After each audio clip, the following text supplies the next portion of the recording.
Hi everyone, welcome to my Career Leader classes. I am Pooja. इस video में आज जो हमारा वीडियो है ये class 9 chapter first French revolution. इस वीडियो में हम लोग फ्रेंच रिवॉल्यूशन में आगे वाले पार्ट को पढ़ेंगे, कवर करेंगे। इससे पहले हम लोगों ने ये पढ़ चुका है कि फ्रेंच रिवॉल्यूशन क्यों हुआ, लुई 16 फ्रांस के राजा कब बने, कैसे बने, उनकी शादी कब हुई, किससे हुई, वो थ्रोन पे कब बैठे। ये चीज़ हम लोगों ने इससे पहले वाले वीडियो में पढ़ चुका है। इससे पहले 9th का पार्ट 1 और पार्ट 2 दो वीडियो हमारे चैनल पे है, जो कि डिस्क्रिप्शन बॉक्स में उसका लिंक दिया हुआ है, तो आप लोग वहाँ से मेरी वो दोनों वीडियो देख सकते हैं। ठीक है, तो अब हम लोग शुरू करते हैं फ्रेंच रिवॉल्यूशन का 1.1 जो टॉपिक है द स्ट्रगल टू सर्वाइव, यानी कि जीने की संघर्ष द स्ट्रगल टू सर्वाइव। इस टॉपिक को अभी हम शुरू करते हैं। यहाँ पे आर्टिस्ट ने इसको, ये नोबल मैन को स्पाइडर के रूप में वर्णन किया है, और ये जो है पिजेंट को फ्लाई के रूप में वर्णन किया है। तो क्यों किया है, ये देखिए, ये एक पिजेंट है, ये इसको अपना अनाज वनाज ला के दे रहा है, खेती करके दे रहा है। और ये नोबल मैन है, ये इसको कोई मतलब नहीं कि ये कैसे ला रहा है, कैसे मर रहा है, जी रहा है, कहाँ से ला रहा है, कितना मेहनत कर रहा है, इससे इसको कोई फ़र्क नहीं है, बस इसको मतलब है अनाज लेने से। तो ये इसको इसीलिए यहाँ पे मक्खी बताया गया है, यहाँ पे स्पाइडर मैन बताया गया है। तो चलिए इस टॉपिक पे हम लोग आगे बढ़ते हैं, the struggle to survive. Okay, the population of France rose from about 23 million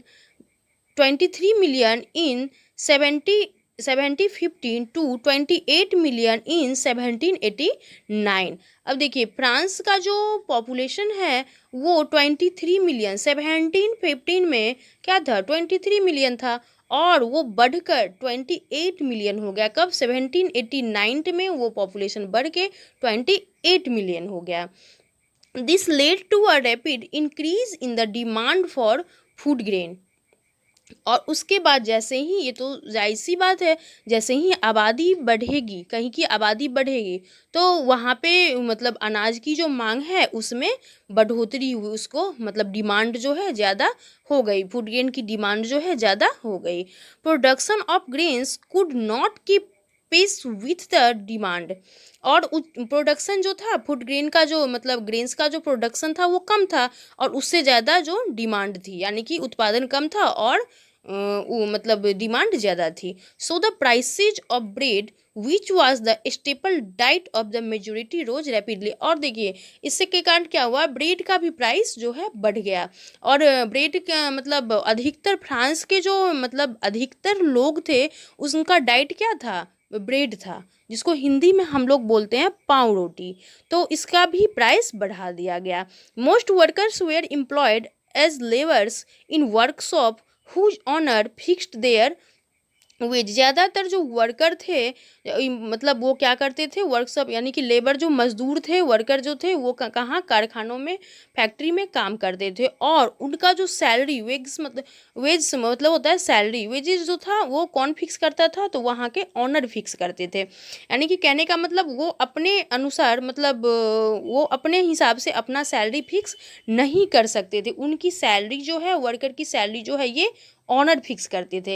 यानी कि जो इनकी मजदूरी के हिसाब से उनकी सैलरी नहीं दी जाती, जिस हिसाब से उनसे मेहनत लिया जाता था, जैसे उतनी जो है मजदूरी नहीं दी जाती थी, अपने हिसाब से मजदूरी दी जाती थी, जो उनका मन हुआ ये।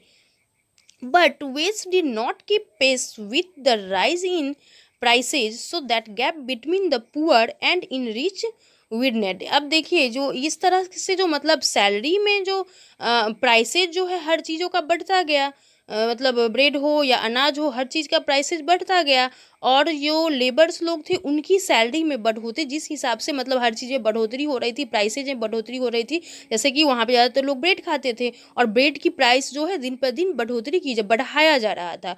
और जो लोग थे काम करने वाले जो मजदूर थे उनकी सैलरी में कोई बढ़ोतरी नहीं हुई थी। धीरे धीरे थोड़ी मतलब ज़्यादा दिन पे कभी थोड़ा सा बढ़ोतरी कर दिया जाए, तो इस कारण क्या हुआ वहाँ पे जो है मतलब अमीर से ज़्यादा गरीबी बढ़ गई, गरीबी वहाँ पे और ज़्यादा बढ़ गई। Things become rose whenever drought or hail reduce their harvest